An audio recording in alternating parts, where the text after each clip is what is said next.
Running strikes in Destiny has always been one of my favorite activities. Even in Destiny 2 where they reward absolutely nothing, they still tend to be the one weekly pinnacle that I even bother with. Strikes were once a pretty big part of the endgame in Destiny, but have slowly faded to the background, and nowadays we rarely receive new strikes or proper updates to them. Despite this, strikes remain one of the most replayable activities in both Destiny 1 and Destiny 2 for me. And today I'd like to share my 5 favorite strikes in the Destiny franchise.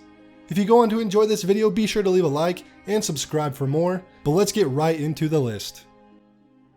At number 5, we have the Pyramidion from Destiny 2. A vanilla Destiny 2 strike set on Io, the Pyramidion remains one of Destiny 2's best. From the beginning of the strike, it gives off Vault of Glass vibes to me, with the massive door being opened with Vex sync plates. And once inside, more of the great Vex architectural design can be seen that reminds me again of the Vault of Glass, and slaying enemies through the following area whilst avoiding laser traps is always enjoyable. The final boss, Brachyon, essentially is just a massive hobgoblin, but he has simple and enjoyable mechanics, and his arena is one of the best final boss arenas in the game. The Pyramidion area is an excellently designed area, and I'll be sad to see this strike go with Beyond Light.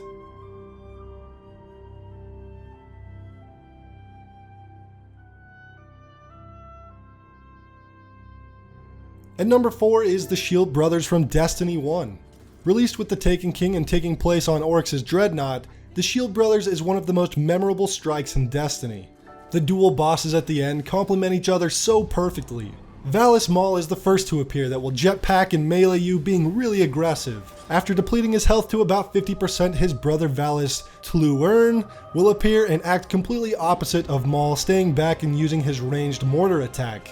Again, bringing him down to 50% causes him to flee, where you'll clear a wave of adds before facing the final phase. Both Valis Maul and Valis Tlu'urn will return, and you will have to deal with an extremely aggressive Valis Maul, who will now charge with burning solar damage, and you still need to be dodging Valis Tlu'urn's mortar attacks. Those who played this Nightfall with the solar modifier can attest to its difficulty. Not only did Maul deal solar damage, but almost every add did solar damage as well. One of the best strike boss fights Bungie has ever designed, but places it just number 4 because the rest of the strike is mostly pretty forgettable and honestly really short.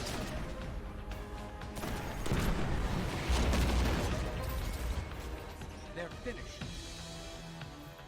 I mostly keep doing this Vanguard thing for the perks and bragging rights, but I guess it's nice to keep the system from exploding too. At number 3 is the Strange Terrain strike from Destiny 2. The final strike from Destiny 2 on this list was released with the Warmind expansion in Destiny 2's first year. Taking place on the icy part of Mars already nets this strike a few bonus points. The icy caves and hive-created tunnels give this strike an incredible atmosphere that only few others can. The encounters with a few mini-bosses along the way, like this hive wizard in this cramped ogre room, are pretty well done, and if fleshed out a bit more, I could imagine this strike as a dungeon. Its simplicity is really the only downside to this strike, as with most Destiny 2 strikes, but of course on higher level Nightfalls is where this strike shines. The Knockers fight especially can be pretty tough on harder Nightfalls, but lends to a lot of fun challenge.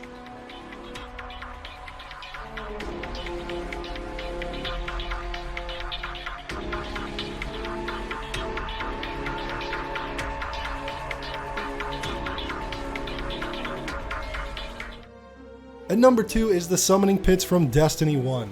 Taking place on the hive-infested moon, the Summoning Pits is the most replayable strike in the franchise for me. Killing Fogoth just never gets old.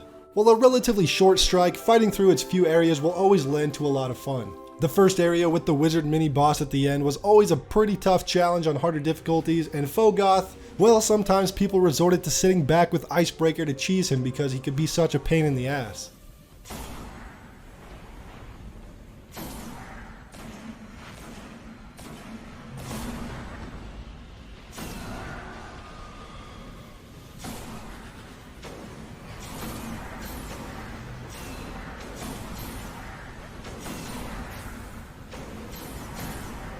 Fogoth's reveal of being chained up will always stick with me, and immediately you're just thinking, please don't break free. The moment that he does, he starts shaking your screen and blasting you with his eye. And Fogoth will always be terrifying for that reason. Fogoth was truly the first time I actually felt scared of an enemy in Destiny. Before I ever raided or even completed the vanilla campaign, this guy scared the hell out of me at a level 10, and of course, his infamous screams as you send him back to hell remain stuck in my head forever.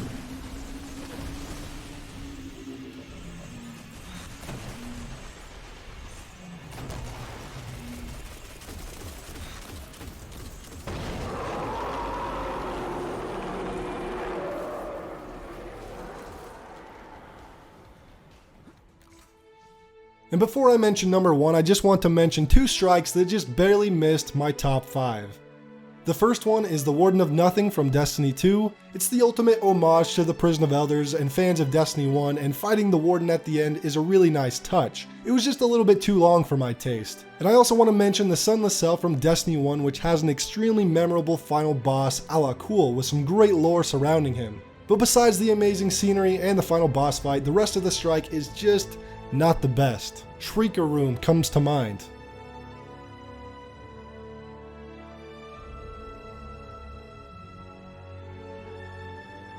And at number 1 is Sepiks Perfected.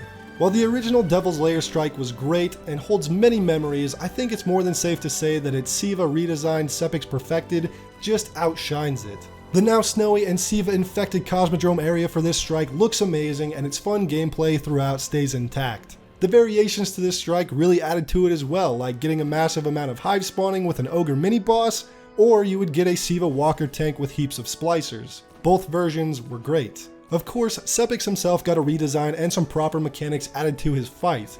Occasionally, Sepiks will cast an immunity shield on himself, only breakable by either Scorch, Shock, or Null Cannon depending on the color of his shield. And these cannons could drop from killing major captains that would spawn. The addition of these mechanics and the absolute badass revamp of his soundtrack is what makes Sepiks Perfected my personal favorite strike in the Destiny franchise.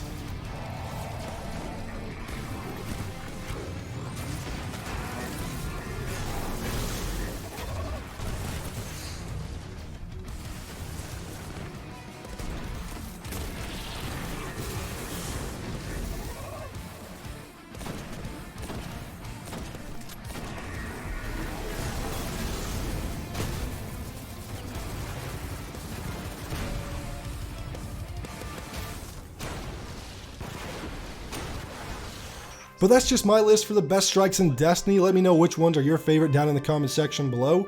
I'd like to thank you for watching. Don't forget to leave a like on the video and subscribe if you're new here, and I will see you all next time.